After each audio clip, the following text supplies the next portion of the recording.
Hello friends, study with Krishna channel में एक बार आपका फिर स्वागत है। आज की इस क्लास में हम पूर्वोत्तर की पहाड़ियों पर चर्चा करेंगे या फिर इस चैप्टर को हम पूर्वांचल हिमालय नाम से भी अध्ययन करेंगे। दोनों में थोड़ा सा डिफरेंस है, वो मैं अभी आपको बता दूंगा कि जब क्वेश्चन आपको पूर्वांचल हिमालय पर लिखने को आएगा तब आपको कितना डिस्कशन करना है और पूर्वोत्तर की पहाड़ियों में आपको कितना पढ़ना होता है। पीटी के दृष्टिकोण से हम इसमें सारे फैक्ट शामिल करेंगे और मेंस में रिटर्न के दृष्टिकोण से भी हम इसको अध्ययन करेंगे। तो यहाँ पर मैंने मैप जो है नॉर्थ ईस्ट इंडिया का बनाया हुआ है, तो थोड़ा सा यहाँ पर हम मैप पे भी नज़र डालेंगे एग्जाम के दृष्टिकोण से, ताकि आप चीज़ों को आसानी से समझ सकें। तो ये इंडिया का सिक्किम के बाद का पोर्शन है जो पूर्वोत्तर भारत कहलाता है। पूर्वोत्तर भारत में 8 राज्यों को शामिल किया जाता है। अगर हम बात करें पूर्वोत्तर भारत की, देखिए ये चीज़ स्पष्ट रूप से समझ लीजिएगा। पूर्वोत्तर भारत, तो पूर्वोत्तर भारत में 8 स्टेट हैं। 8 स्टेट कौन कौन से हैं वो यहाँ पर आप देखें। यहाँ पर आप देखें तो ये सिक्किम है। ये क्या है? सिक्किम।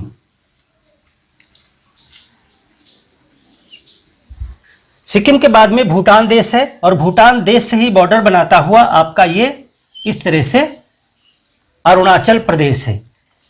ये है अरुणाचल प्रदेश।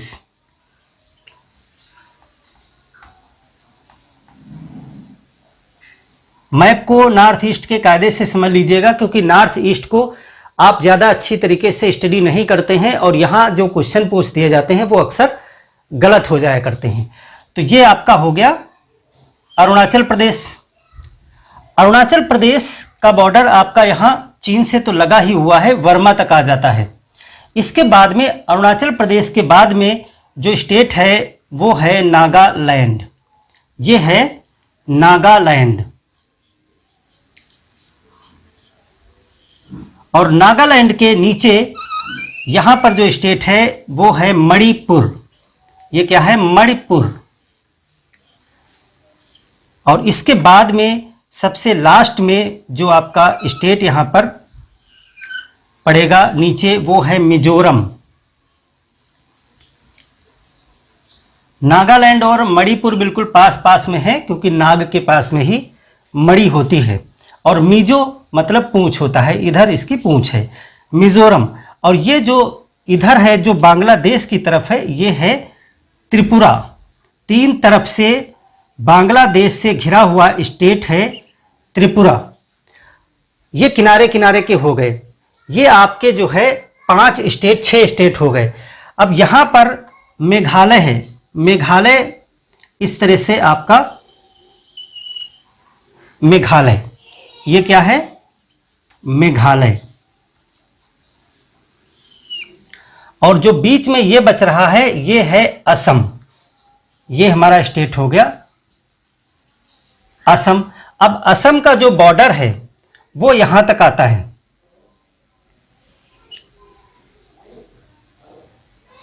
इस तरह से असम का बॉर्डर बांग्लादेश को 2 जगह टच करना चाहिए। यहां पर भी मेघालय के इधर और मेघालय के इधर, दोनों तरफ जो है वो बांग्लादेश को स्पर्श करना चाहिए। बस इतना आपको ध्यान रखना है।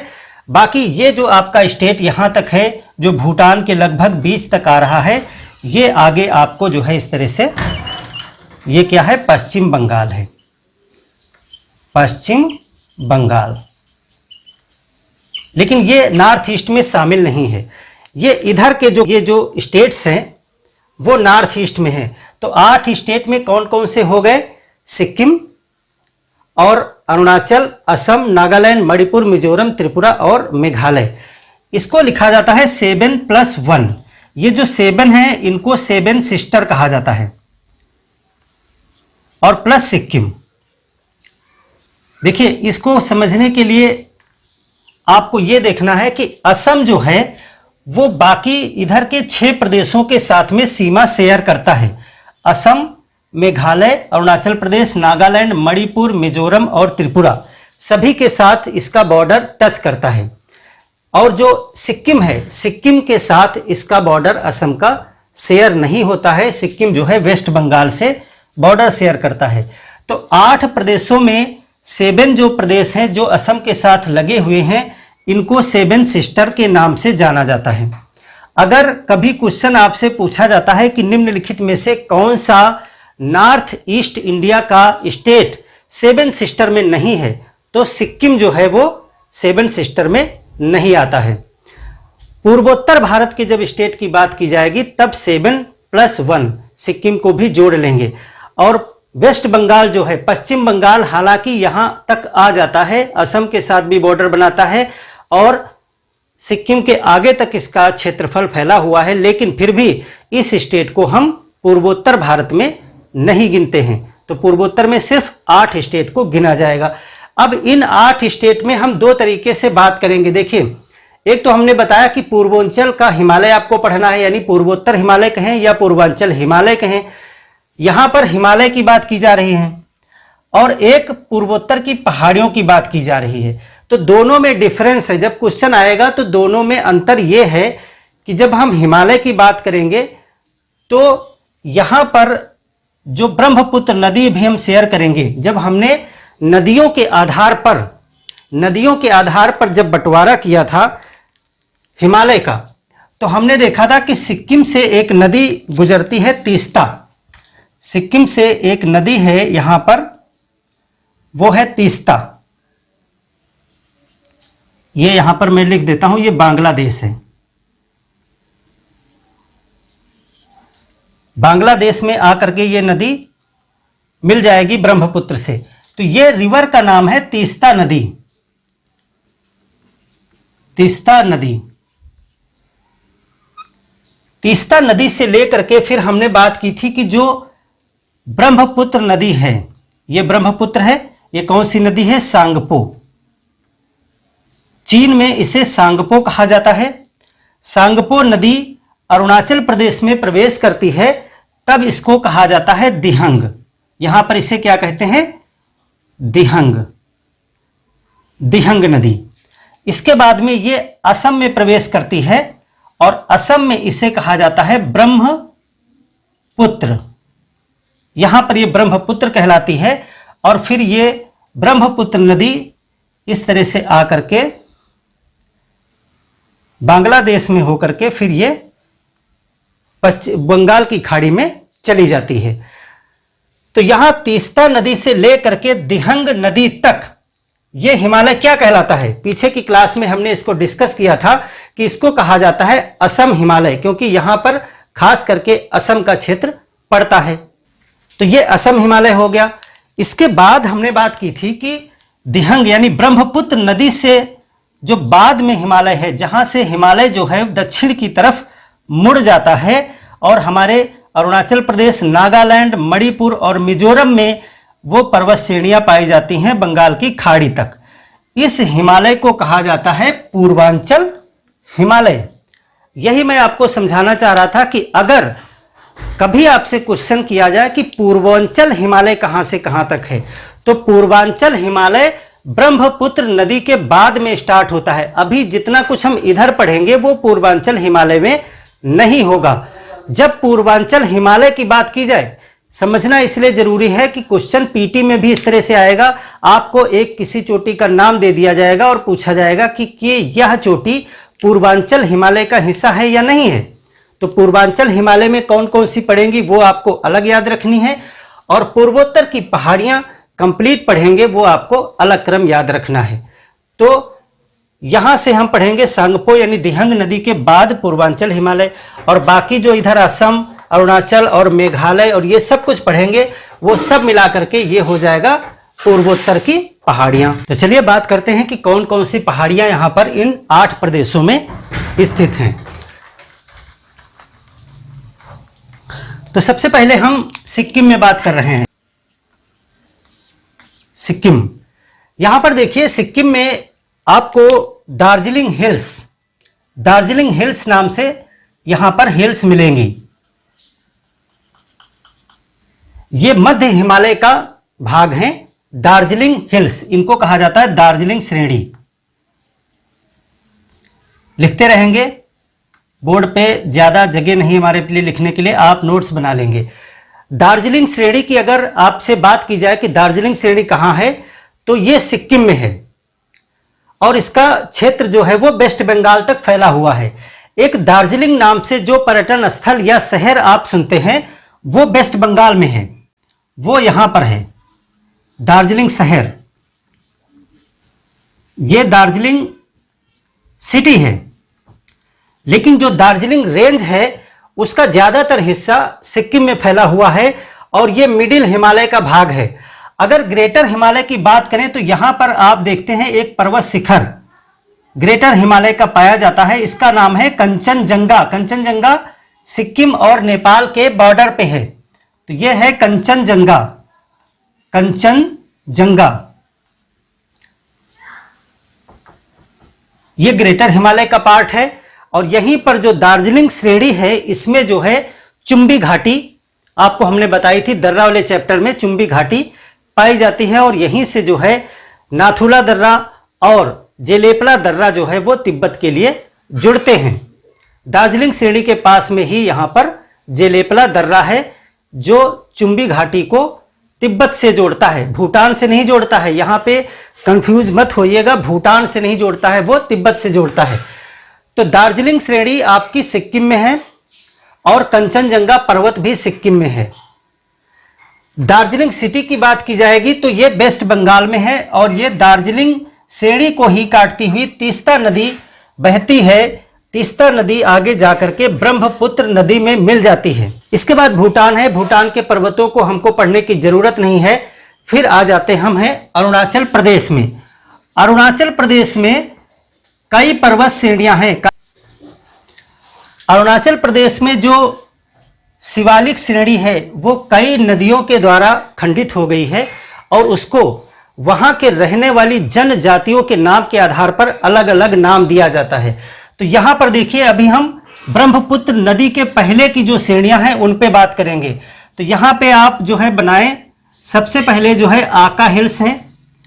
आका हिल्स के बाद में डफला, डफला के बाद में मिरी, मिरी के बाद में अबोर। ये 4 हिल्स आप बना लीजिए। ये 4 के नाम हैं। सबसे पहले आका, आका हिल्स हमारी हैं, ये आका हैं। आका के बाद में है डफला, डफला पहाड़ियां। डफला के बाद में है मिरी, मिरी और फिर अबोर, अबोर पहाड़ियां। ये सब नदियों के द्वारा काट करके अलग अलग, ये रेंज एक ही है और ये सब शिवालिक के पार्ट हैं। जब हम भारत में आपको हिमालय की चर्चा किए थे तो बताया था कि हिमालय की तीनों श्रेणियां पश्चिम में तो काफी गैप है, उनके बीच में घाटियां डेवलप हुई हैं, लेकिन पूरब जाते जाते आपकी महान हिमालय, मध्य हिमालय और शिवालिक वो एक ही में जुड़ जाती हैं। वहां पर उनमें कोई भी डिफरेंस दिखाई नहीं पड़ता है। लेकिन ये जो पहाड़ियां हैं ये शिवालिक रेंज की हैं। इनको अलग अलग नदियों के द्वारा विभाजित कर दिया गया है, जिसकी वजह से वहां पे अलग अलग जनजातियां भी निवास करती हैं और उन जनजातियों के नाम के आधार पर ही इनको आका, डफला, मिरी, अबोर नाम दिया गया है। तो हिमाचल प्रदेश में अगर हम बात करें तो आका, दूसरी आप नोट करेंगे डफला और तीसरी है मिरी और चौथी आपकी मिलेगी अबोर। अभी और भी हैं लेकिन ये 4 हमने अलग इसलिए बताए क्योंकि यहां से फिर आपकी दिहंग रिवर आ जाती है। तो दिहंग रिवर के इधर का जितना भी हम पढ़ रहे हैं ये सब आपका जो हिमालय है, मुख्य हिमालय उसका हिस्सा है, मुख्य हिमालय का हिस्सा है। इसके बाद दिहंग रिवर के बाद में जितनी भी पर्वत श्रेणियां हम पढ़ेंगे वो पूर्वांचल हिमालय की श्रेणियां होंगी।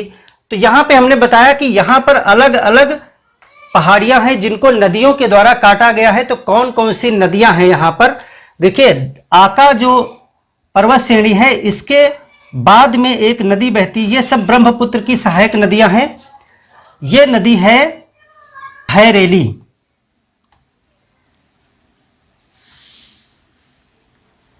भैरेली नदी के बाद में डफला हिल्स है और इसके बाद में फिर से एक नदी आपकी पड़ती है, इसको कहते हैं रांगा नद।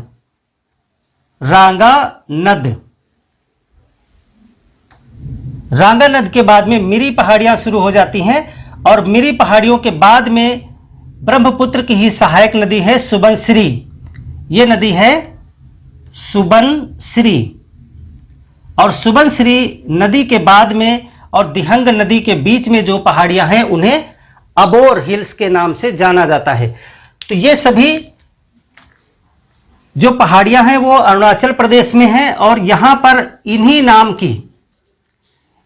नाम की जनजातियां रहती हैं। नोट कर लेंगे, जनजातियां। अगर आपसे क्वेश्चन कर दिया जाए कि अबोर नाम की जनजाति कहां निवास करती है, तो अगर आपको पता है अबोर पहाड़ियां अरुणाचल प्रदेश में है, तो उन्हीं पहाड़ियों के आसपास जो है अबोर जनजाति निवास करती है। तो ये सब पहाड़ियों के नाम भी हैं और यही वहां पर रहने वाली जनजातियों के नाम भी हैं। ये सभी जनजातियां जो हैं वो झूम कृषि करती हैं। ये सभी जितने भी वहां लोग रहते हैं जनजातियां, ये सभी क्या करते हैं? झूम कृषि। अगला पॉइंट आप नोट करेंगे कि ये सभी जनजातियां झूम कृषि करती हैं। झूम कृषि क्या होती है कि ये लोग वनों को साफ करके अपने लिए खेत तैयार करते हैं, फिर उस खेत में फसल उगाते हैं। एक दो फसलें लेने के बाद में जब वहाँ की उर्वरता कम हो जाती है तो वो जगह छोड़ करके ये आगे बढ़ जाते हैं और नए वन जो है काट करके अपने लिए खेत तैयार करते हैं। तो इस प्रकार की जो कृषि प्रक्रिया है पारंपरिक रूप से जनजातियों के द्वारा की जाती है, उसे झूम कृषि, शिफ्टिंग कल्टीवेशन कहा जाता है। ये जो इधर का क्षेत्र है, पूर्वोत्तर का क्षेत्र है, ये भारी मात्रा में वर्षा प्राप्त करता है। जब आप मानसून पढ़ेंगे तो आप देखेंगे बंगाल की खाड़ी की तरफ से आने वाला मानसून यहाँ जो पूर्वोत्तर भारत है वहां पे बहुत वर्षा करता है। यहां पर मेघालय में आप जानते हैं कि सबसे ज्यादा वर्षा प्राप्त करने वाला क्षेत्र मेघालय में है। तो इस क्षेत्र में अत्यधिक वर्षा होने की वजह से यहाँ की ये जो पहाड़ियां हैं, आका, डफला, मिरी, अबोर या फिर और भी जो पहाड़ियां अभी आप पढ़ेंगे, उन सभी पहाड़ियों पर सदाबहार वन पाए जाते हैं।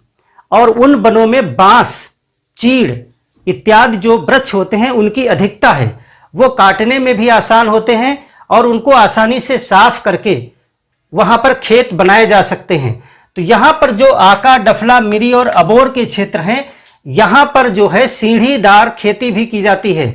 सीढ़ीदार खेती यानी झूम कृषि की जाती है और कुछ लोग यहां पर सीढ़ीदार कृषि भी करते हैं।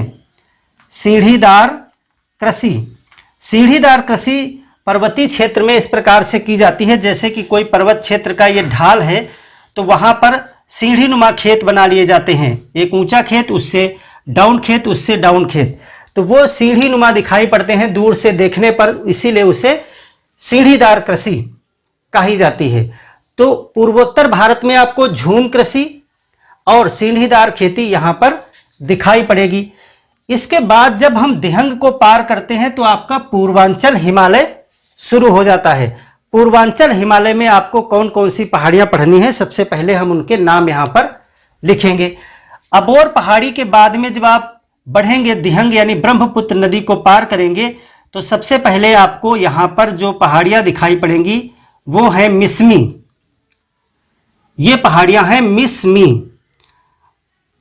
अगर क्वेश्चन आता है कि पूर्वांचल हिमालय की सबसे उत्तरी पहाड़ियां कौन सी हैं, तो मिसमी पहाड़ियों से पूर्वांचल हिमालय प्रारंभ हो जाता है और सबसे आखिरी में मीजो पहाड़ियों तक ये जो है पूर्वांचल हिमालय का पूरा एक रेंज है। और इसके पैरेलल जो वर्मा देश है वहां पर जो हिमालय का हिस्सा यहां पाया जाएगा उसे अराकान योमा कहा जाता है। नोट कर लेंगे उसे क्या कहते हैं, अराकान योमा। तो उसे हम एटलस में बाद में एशिया के साथ पढ़ लेंगे, लेकिन यहां पर हम सिर्फ जो अपने प्रदेशों में पहाड़ियां हैं उनको ही पढ़ेंगे। तो मिसमी पहाड़ियां हैं। मिसमी पहाड़ियों को काटती हुई एक रिवर आती है जो असम में आकर के ब्रह्मपुत्र से मिल जाती है और ये रिवर कहलाती है दिबंग। दिबंग, भ्रमित न होइएगा, दिहंग और ये है दिबंग। दिबंग को सिकंग भी कहा जाता है, इसको एक नाम और भी कहते हैं सिकंग, दिबंग। कहीं कहीं पे आपको इसे बुरी दिबंग नाम से भी लिखा मिलेगा। तो ये मिसमी पहाड़ियों को काटती हुई असम में आकर के मिल जाती है और जहां पर ये नदी मिलती है उसी के बाद जो है इस नदी का नाम ब्रह्मपुत्र हो जाता है। सदिया नामक स्थान है, वहां पर यह नदी आके मिलती है, वहीं से इसे ब्रह्मपुत्र असम में कहा जाता है। क्वेश्चन आपसे यह पूछा भी जा सकता है। तो इन चीजों को हम नोट नहीं कर रहे हैं, बोर्ड पे जगह कम है, आप इसे हेडिंग डाल करके मिसमी पहाड़ियां और लिख लेंगे। मिसमी पहाड़ियां अरुणाचल प्रदेश में स्थित हैं और ये ब्रह्मपुत्र नदी के पूरब में उत्तर से दक्षिण दिशा में ये पहाड़ियां पाई जाती हैं और इनको काटती हुई दिबंग नदी निकलती है। और इसका जो सर्वोच्च शिखर है, मिसमी पहाड़ियों का एक जो है शिखर आपसे पूछा जा सकता है, तो यहां पर आप इसमें एक चोटी बना लीजिए, उसका नाम है कडाफा, कडाफा बुम। मिसमी पहाड़ियों का सर्वोच्च शिखर जो है वो कडाफा बुम है। इसके बाद में जब मिसमी पहाड़ियां समाप्त होती हैं तो यहां पर एक और नदी है, एक नदी और है, वो भी आकर के में उसी स्थान पर आके मिल जाती है ब्रह्मपुत्र नदी से। उस नदी का नाम है लोहित नदी, लोहित नदी। लोहित नदी के बाद में जो पहाड़ियां पाई जाती हैं वो कहलाती हैं पटकाई बुम। ये है पटकाई बुम, पटकाई बुम। पटकाई बुम भी जो है वो अरुणाचल प्रदेश में ही स्थित हैं। अब यहां से अरुणाचल प्रदेश की सीमा समाप्त हो जाती है और नागालैंड आ जाता है। नागालैंड में जो पहाड़ियां पाई जाती हैं उनको नागा हिल्स कहा जाता है। इनको कहते हैं नागा हिल्स या नागा पहाड़ियां। और नागा पहाड़ियों का जो सर्वोच्च शिखर है, यहां पे पर्वत चोटी बना लीजिए आप एक इस तरह से, उसका नाम है सारामती, सारामती। नागा हिल्स की जो सबसे ऊंची चोटी है वो सारामती है, नागालैंड में स्थित है। नागालैंड में एक पर्वत श्रेणी और है जो असम और नागालैंड के बीच में स्थित है।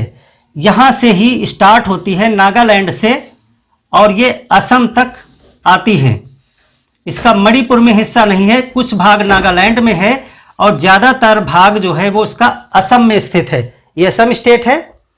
इनको कहा जाता है बरैल की पहाड़ियां। ये क्या है? बरैल। बरैल पहाड़ियों के विषय में आप नोट करेंगे कि बरैल पहाड़ियां नागा हिल्स के बाद में स्टार्ट होती हैं और मणिपुर और नागालैंड के बीच में बॉर्डर भी बनाती हैं। तो बरैल पहाड़ियां कहां स्थित हैं? नागालैंड और असम के बीच में। यहां पर मणिपुर में आपको दो रेंज दिखाई पड़ेंगी। एक है पूरब की तरफ, इसको कहते हैं पूर्वी मणिपुर पहाड़ियां, पूर्वी मणिपुर पहाड़ियां हिल्स, पूर्वी मणिपुर पहाड़ियां। और इसी के पैरेलल मणिपुर में आपको एक और रेंज दिखाई पड़ेगी। यानी ये एक ही पहाड़ियां हैं, लेकिन इन पहाड़ियों के बीच में एक घाटी डेवलप हो गई है, काफी स्पेस डेवलप हो गया है, इसीलिए ये दो रेंज के रूप में दिखाई पड़ता है। जो पश्चिम की तरफ हैं उन पहाड़ियों को कहा जाता है लैमा टोल। इनको कहा जाता है लैमा टोल पहाड़ियां, लैमा टोल पहाड़ियां। लैमा टोल पहाड़ियां और मणिपुर पहाड़ियां, या आप कह सकते हैं लैमा टोल पहाड़ियों के बीच में जो गैप है वहां पर बहुत प्रसिद्ध एक झील है। झीलों को हम अलग से पढ़ेंगे, लेकिन यहीं पे आप इसे नोट कर लें। मणिपुर में एक झील है जो लैमा टोल की पहाड़ियों के मध्य में स्थित है, इसे कहते हैं लोकटक झील। लोकटक झील पूर्वोत्तर भारत की सबसे बड़ी फ्रेश वाटर की झील है। यानी पूर्वोत्तर भारत यानी 8 प्रदेशों में जो सबसे बड़ी झील है वो लोकटक झील है। और यह एक तैरता हुआ नेशनल पार्क भी है। जब नेशनल पार्क पढ़ेंगे तो लोकटक झील जो है वो एक तैरता हुआ नेशनल पार्क है। इसके विषय में आप लिख भी लेंगे। लोकटक झील किस पहाड़ी में है? लैमा टोल पहाड़ियों में है। इसके बाद में हम देखेंगे मिजोरम। मिजोरम में जो पहाड़ियां हैं उनको मीजो पहाड़ियां कहा जाता है। ये हैं मीजो पहाड़ियां, मीजो पहाड़ियां। मीजो पहाड़ियां, आप एक एक पहाड़ी को हेडिंग डाल के लिखते जाएंगे, मीजो पहाड़ियां, और उसमें सिर्फ एक या दो लाइनें। ये कहाँ स्थित है? मिजोरम में स्थित है। और इसका एक बहुत फेमस माउंटेन जो है वो शिखर है ब्लू माउंटेन। ब्लू माउंटेन, ये क्वेश्चन इस तरह से ही आएंगे। ब्लू माउंटेन कहाँ है? तो आपको मिजोरम याद रखना है। किस पर्वत श्रेणी का हिस्सा है? मीजो पहाड़ियों का हिस्सा है।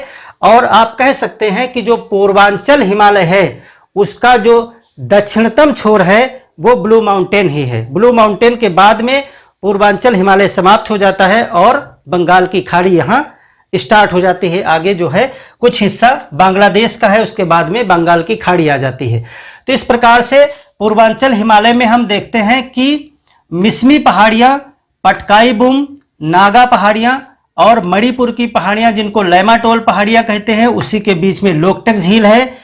और मीजो पहाड़ियाँ, यहाँ पर जो नागा हिल्स हैं और लैमाटोल पहाड़ियाँ हैं, इनके बीच में जो है बरैल पहाड़ी स्थित है, जो कुछ भाग नागालैंड में है और बाकी शेष असम में स्थित है। तो इतनी जो पहाड़ियां हैं ये सभी आपकी जो है वो हिमालय की हैं। त्रिपुरा में भी इन पहाड़ियों को जो है त्रिपुरा श्रेणी के नाम से जाना जाता है। यहां पर भी हैं त्रिपुरा रेंज, त्रिपुरा पहाड़ियां। इतनी हिमालय की आपको पूर्वांचल में पढ़ना है। ये जितनी भी पहाड़ियां आपने अभी तक देखी हैं, यहां दार्जिलिंग से लेकर के मीजो तक, ये सभी हिमालय का हिस्सा हैं। अर्थात यहां तक जो अबोर तक आप पढ़ते हैं ये मुख्य हिमालय का हिस्सा है। अबोर के बाद में जो आप पढ़ते हैं वो पूर्वांचल हिमालय का हिस्सा है। पूर्वांचल हिमालय जो है वो मुख्य हिमालय से यहाँ पे अक्ष संघीय मोड़ के द्वारा जो है इसकी दिशा पश्चिम पूरब से बदल करके उत्तर दक्षिण हो जाती है। हिमालय का विस्तार किधर किधर को है? अगर हिमालय के विस्तार की बात करें तो हिमालय का विस्तार पश्चिम से पूरब है। ये पश्चिम है, ये पूरब है। लेकिन जब यहां पर ब्रह्मपुत्र नदी के बाद में आप देखते हैं हिमालय मुड़ जाता है इस तरह से, और इसकी दिशा क्या हो जाती है? उत्तर से दक्षिण। तो ये जो मोड़ है, इस मोड़ को कहा जाता है अक्ष संघीय मोड़। ये भी क्वेश्चन आपसे पूछा जाएगा, अक्ष संघीय मोड़ कहां पर है? तो अक्ष संघीय मोड़ जो है वो अरुणाचल प्रदेश में है, जहां से हिमालय बेंड हो करके उसकी दिशा उत्तर से दक्षिण हो जाती है। इसको इंग्लिश में कहते हैं सिंटैक्सियल बेंड। सिंटैक्सियल बेंड लिख लीजिएगा। तो इसको हेयर क्लिप बेंड भी कहा जाता है, क्योंकि इस तरह से बाल में लगाने वाली क्लिप होती है, हेयर क्लिप बेंड भी कहा जाता है। तो इतनी पहाड़ियां हो गई। अब कुछ पहाड़ियां जो है पूर्वोत्तर भारत में और हैं, लेकिन वो हिमालय का हिस्सा नहीं है, लेकिन उनको भी हम यहां पर पढ़ेंगे। जो हिमालय का हिस्सा तो नहीं है लेकिन पूर्वोत्तर में उनको शामिल किया जाता है, वो खास करके असम और मेघालय में स्थित हैं। तो उसमें मुख्य रूप से हम 4-5 पढ़ेंगे। 3 पहाड़ियां हम मेघालय में पढ़ेंगे। मेघालय में 3 एक लाइन से पहाड़ियां हैं, इनको आप जानते हैं गारो, खासी और जयंतिया। 3 पर्वत रेंज हैं, ये पहाड़ियां हैं। गारो, ये है गारो। बीच वाली जो है वो है खासी, और तीसरी है जयंतिया। जयंतिया, गारो, खासी और जयंतिया, जिसमें 3 है गारो, खासी और तीसरी है जयंतिया। ये तीनों जो है मेघालय में हैं। इनके विषय में क्या खास बात है? इसमें जो खासी है ये सबसे ऊंची है, सबसे ऊंची। सीधे आपसे क्वेश्चन बनेगा गारो, खासी, जयंतिया में कौन सी पहाड़ियां सबसे ऊंची हैं? तो जो खासी पहाड़ियां हैं वो सबसे ऊंची पहाड़ियां हैं और ये बीच में स्थित हैं। इन पहाड़ियों की विशेषता यह है कि जब बंगाल की खाड़ी से मानसून भारत में प्रवेश करता है तो सबसे पहले इन्हीं पहाड़ियों से टकराता है, और उस समय पानी की मात्रा सर्वाधिक होती है हवाओं में। तो इन पहाड़ियों से टकराने के बाद में इनकी सिचुएशन कुछ इस प्रकार से है इन पहाड़ियों की कि इनके बीच में मानसून की हवाएं फंस जाती हैं, और इसी वजह से मेघालय में सबसे ज़्यादा वर्षा होती है। और वो सबसे ज़्यादा वर्षा जो है वो खासी पर्वत पे, जो खासी पहाड़ी है, ये सबसे ऊंची भी है और ये सर्वाधिक वर्षा भी प्राप्त करती है। यहाँ पर सर्वाधिक वर्षा होती है।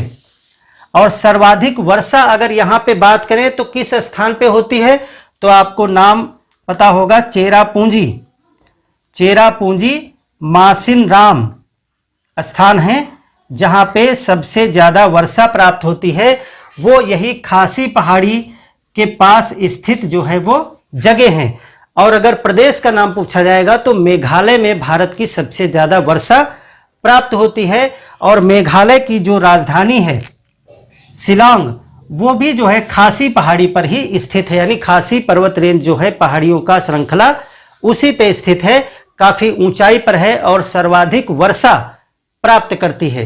तो ये गारो, खासी, जयंतिया जो पहाड़ियां हैं वो हिमालय का हिस्सा नहीं हैं। यहाँ पर आप नोट करेंगे कि ये पहाड़ियां हिमालय का हिस्सा नहीं हैं।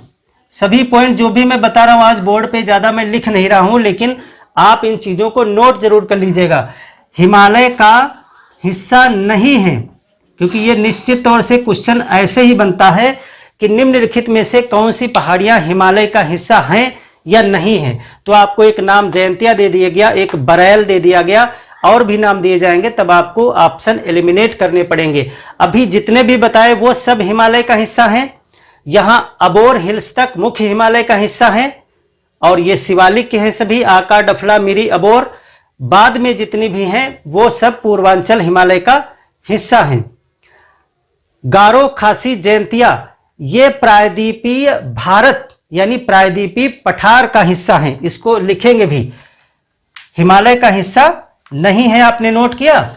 इसके बाद में लिख लेंगे कि ये पहाड़ियां ये किसका हिस्सा है फिर, तो ये प्रायद्वीपीय भारत, प्रायद्वीपीय भारत यानी वो भारत जो टूट करके आया था और यहां टकराया था अंगारा लैंड से, ये उस जमीन का भाग है मेघालय।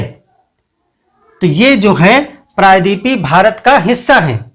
इसको छोटे से मैप पे आपको मैं समझाता हूं। देखिए,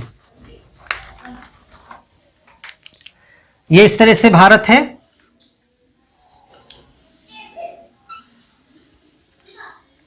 ये प्रायद्वीप टूट कर करके आया था, बाद में यहां हिमालय की रेंज डेवलप हुई और ये सब एरिया डेवलप हो गया। तो ये जो मेघालय है ये उसी पठार का हिस्सा है। लेकिन मेघालय के बाद में यहाँ पर काफ़ी गैप है। इधर राजमहल की पहाड़ियाँ हैं। चलिए थोड़ा सा इसको और अच्छे से बनाते हैं। ये भारत है प्रायद्वीप, ये इधर आपका हो गया, ये सिक्किम और ये नेपाल, ये फिर इधर जम्मू एंड कश्मीर। इस तरह से इंडिया अगर है तो आप यहाँ पर देखें, ये सब प्रायद्वीपीय पठार है। प्रायद्वीपीय पठार के बाद में आप देखेंगे यहाँ जो मेघालय का इतना हिस्सा है ये भी प्रायद्वीपीय पठार का भाग है। लेकिन बीच में ये हिस्सा जो बांग्लादेश और पश्चिम बंगाल है ये पठार का भाग नहीं है, ये मैदान है। ये क्या है, मैदान है। ये इधर पठार है और ये भी पठार है, पठारी।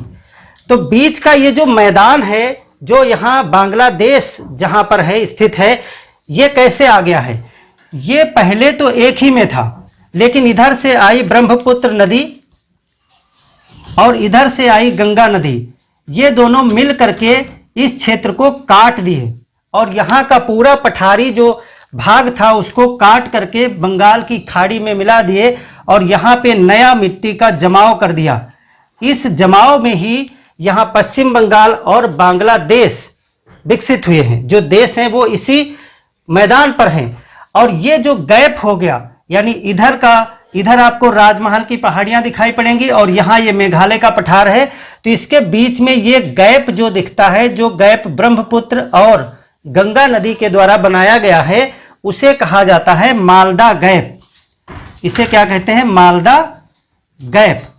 तो कभी क्वेश्चन अगर आता है कि मालदा गैप क्या है, तो मालदा गैप जो है वो ब्रह्मपुत्र और गंगा नदी के द्वारा प्रायद्वीपीय जो पठार है उसे काट करके एक गैप बनाया गया, जहां पर बांग्लादेश वर्तमान में स्थित है और कुछ भाग पश्चिम बंगाल का भी आता है उसमें। और इसके बाद में बचा हुआ पठार का भाग जो मेघालय पठार के रूप में या शिलांग पठार के रूप में दिखाई पड़ता है। तो ये बीच वाला जो गैप है उसे मालदा गैप कहा जाता है। अब जो अगली पहाड़ियां हम पढ़ेंगे वो यहां पर असम में स्थित हैं मिकिर पहाड़ियां। ये हैं मिकिर। ये भी जो है हिमालय का हिस्सा नहीं है। मिकिर पहाड़ियां हिमालय का हिस्सा नहीं है और इनकी लोकेशन क्या है, ये असम में स्थित है। अब बरैल पहाड़ी और मिकिर पहाड़ी के बीच में जो क्षेत्र आपका पड़ता है उसे कहा जाता है सुरमा वैली। ये है सुरमा घाटी, इसको आप नोट कर लें। ये है सुरमा घाटी, यहां सुरमा नदी भी बहती है, सुरमा वैली। ये सब आप नोट कर लेंगे, मिकिर हेडिंग डाल के उसी में नोट कर लेंगे कि मिकिर पहाड़ियां असम में स्थित हैं। मिकिर पहाड़ियां हिमालय का विस्तार नहीं है। मिकिर पहाड़ी और बरैल पहाड़ी के बीच में जो है सुरमा नदी बहती है, जो आगे जा करके बांग्लादेश में ब्रह्मपुत्र की सहायक नदी है। और सुरमा जो घाटी है वो तेल के कुओं के लिए जानी जाती है। यहाँ पे पेट्रोलियम के कुएं हैं। सुरमा वैली से लेकर के यहाँ दिहंग वैली तक, ये जो दिहंग है ये है दिहंग वैली। आप थोड़ा सा यहीं पे नोट कर लेंगे, आसानी रहेगी आपके लिए। हालांकि इसको हम आगे पढ़ाएंगे भी, जब पेट्रोलियम वगैरह पढ़ाएंगे, लेकिन यहीं पे आप समझ लेंगे तो आगे आपके लिए आसानी हो जाएगी। यहां सुरमा वैली से लेकर के और दिहंग वैली तक असम में ये जो पूरा लगभग 350 के आसपास किलोमीटर का क्षेत्र है, ये पूरा पेट्रोलियम के लिए जाना जाता है। यहाँ पेट्रोलियम के बहुत अधिक भंडार हैं। आप देखेंगे कि यहीं पर दिहंग वैली में आपको मिलेगा डिब्रूगढ़। यहाँ पे मिलेगा डिब्रूगढ़, आप नोट भी कर लीजिएगा, डिब्रूगढ़। डिब्रूगढ़ तेल का क्षेत्र है। यहीं पे आपको मिलेगा डिगबोई, असम में ही आपको मिलेगा डिगबोई। डिगबोई भी तेल का क्षेत्र है। इसी के बाद में आप देखेंगे आपको सभी तेल के जो क्षेत्र हैं वो इन्हीं सुरमा वैली और दिहंग वैली का जो क्षेत्र है वहां पर मिलेंगे। और सबसे पहले भारत में पेट्रोलियम जो खनन किया गया था तेल का, वो इसी दिहंग और सुरमा वैली के क्षेत्र में निकाला गया था। तो क्वेश्चन अगर आपसे आता है कि सुरमा वैली कहाँ है, तो सुरमा वैली असम में है, बरैल और मिकिल पहाड़ियों के मध्य में है। इन्हीं के बाद में गारो खासी जयंतिया के बाद में स्थित है पूरब की तरफ ये क्षेत्र। तो इस प्रकार से ये पूर्वोत्तर की इतनी पहाड़ियां हैं। तो चलिए इसको एक बार रिवाइज कर लेते हैं ताकि इससे आपको आसानी हो जाए लिखने में। तो किस प्रकार से लिखेंगे, सबसे पहले आप जो है पूर्वांचल हिमालय या पूर्वोत्तर की पहाड़ियां हेडिंग डालेंगे और उसमें पहला सेक्शन बनाएंगे जो मुख्य हिमालय का है। दार्जिलिंग से शुरू करेंगे। दार्जिलिंग में आप देखेंगे कि आपको कंचनजंगा के विषय में पीछे भी बताया है। कंचनजंगा दार्जिलिंग रेंज यहाँ पर स्थित है। दार्जिलिंग रेंज को काटती हुई तीस्ता नदी है। तीस्ता नदी के बाद में असम हिमालय प्रारंभ हो जाता है और वो ब्रह्मपुत्र यानी दिहंग नदी तक जितनी भी पर्वत की जो पहाड़ियाँ आपको मिलेंगी वो सभी मुख्य हिमालय का भाग हैं, जिसमें अरुणाचल प्रदेश में क्रम से पहले आका है, उसके बाद भरैली नदी के बाद में डफला, फिर रांगानद नदी है, उसके बाद मिरी, उसके बाद सुबनश्री एक नदी है जो ब्रह्मपुत्र की एक मुख्य सहायक नदी है, उसके बाद में अबोर। ये पहाड़ियाँ पड़ती हैं दिहंग तक और इन पहाड़ियों पर इन्हीं नाम की जनजातियाँ निवास करती हैं जो बांस, चीड़ और ये साल वगैरह जो वृक्ष हैं उनको काट करके वहाँ पर खेत वगैरह डेवलप करके झूम कृषि करते हैं और यहाँ पर सीढ़ी नुमा खेती भी की जाती है। और ये सभी क्षेत्र जो है वो अत्यधिक वर्षा प्राप्त करते हैं, इसीलिए यहाँ पर जो है सदाबहार वनों की अधिकता है। इन पहाड़ियों पर बहुत ज्यादा वन पाए जाते हैं। दिहंग नदी के बाद में पूर्वांचल हिमालय पाया जाता है, यानी यहाँ से हिमालय जो है वो उत्तर से दक्षिण की तरफ मुड़ गया है, जिसे अक्ष संघीय मोड़ या सिंटैक्सियल बेंड कहा जाता है, जिसमें सबसे पहले अरुणाचल में मिसमी पहाड़ियां हैं। मिसमी पहाड़ियों की ऊंचा जो शिखर है वो कडाफा बूम के नाम से जाना जाता है। इसको काटती हुई दिबंग नदी है, उसके बाद लोहित नदी है, और फिर जो है पटकाई बूम से नाम से पहाड़ियां स्थित हैं। ये सभी पहाड़ियां जो है बॉर्डर पे स्थित हैं। तो इन सब में आप लिख सकते हैं कि पटकाई बूम, नागा हिल्स, ये जो है बर्मा और भारत के बीच में बॉर्डर भी बनाती हैं। इसके बाद में नागा हिल्स हैं जो नागालैंड में है, और नागा हिल्स की सर्वोच्च चोटी जो है वो सारामती है। नागा हिल्स के बाद में नागालैंड में बरैल नाम की भी चोटी है जो असम तक फैली हुई है। नागालैंड से स्टार्ट होती है और ये असम तक पाई जाती है। मणिपुर में आपको लैमाटोल पहाड़ियां हैं और पूर्वी मणिपुर पहाड़ियां हैं, जिनके बीच में जो गैप बन जाता है वहां पर लोकटक झील है, जिसपे तैरता हुआ आपका नेशनल पार्क है। उस नेशनल पार्क का नाम आप कमेंट करके हमें बताएं कि यहाँ लोकटक झील पे जो पार्क है नेशनल, उसका क्या नाम है। इसके बाद में मिजोरम में जब हम जाएंगे तो यहाँ पे मीजो पहाड़ियां हैं, जिसमें ब्लू माउंटेन नाम से पर्वत शिखर पाया जाता है। त्रिपुरा रेंज त्रिपुरा में है। त्रिपुरा 3 तरफ से बांग्लादेश से घिरा हुआ है। इतनी पहाड़ियां जो है वो हिमालय का हिस्सा हैं। इसके बाद में कुछ पहाड़ियां हम देखेंगे जो हिमालय का हिस्सा न होकर के प्रायद्वीपीय पठार का हिस्सा हैं। यहां पर 3 प्रमुख रूप से हम चोटियां देखते हैं। गारो, खासी, जयंतिया, ये मेघालय में स्थित हैं। खासी इसमें सबसे ऊंची है। यहीं पर शिलांग जो मेघालय की राजधानी है वो स्थित है। सबसे ज्यादा वर्षा खासी चोटी प्राप्त करती है। मासिन राम और चेरापूंजी नामक स्थान इसी पहाड़ी पर स्थित हैं। और ये तीनों पहाड़ियां मेघालय पठार, ये जो मेघालय है ये मेघालय पठार है। और ये पठार किसका भाग है? इसको शिलांग पठार भी कहते हैं। शिलांग पठार, जब पठार पढ़ेंगे तो फिर से इसे रिवाइज करेंगे हम।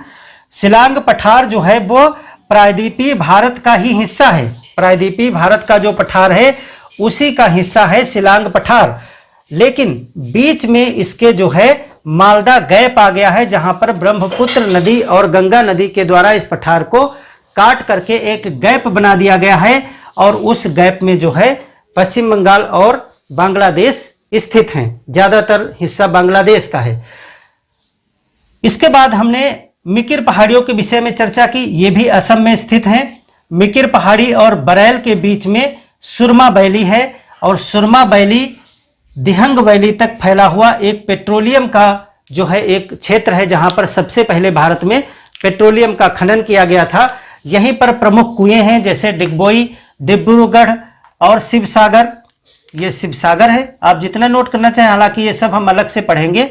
ये जो तीसरा अलग है ये है शिवसागर।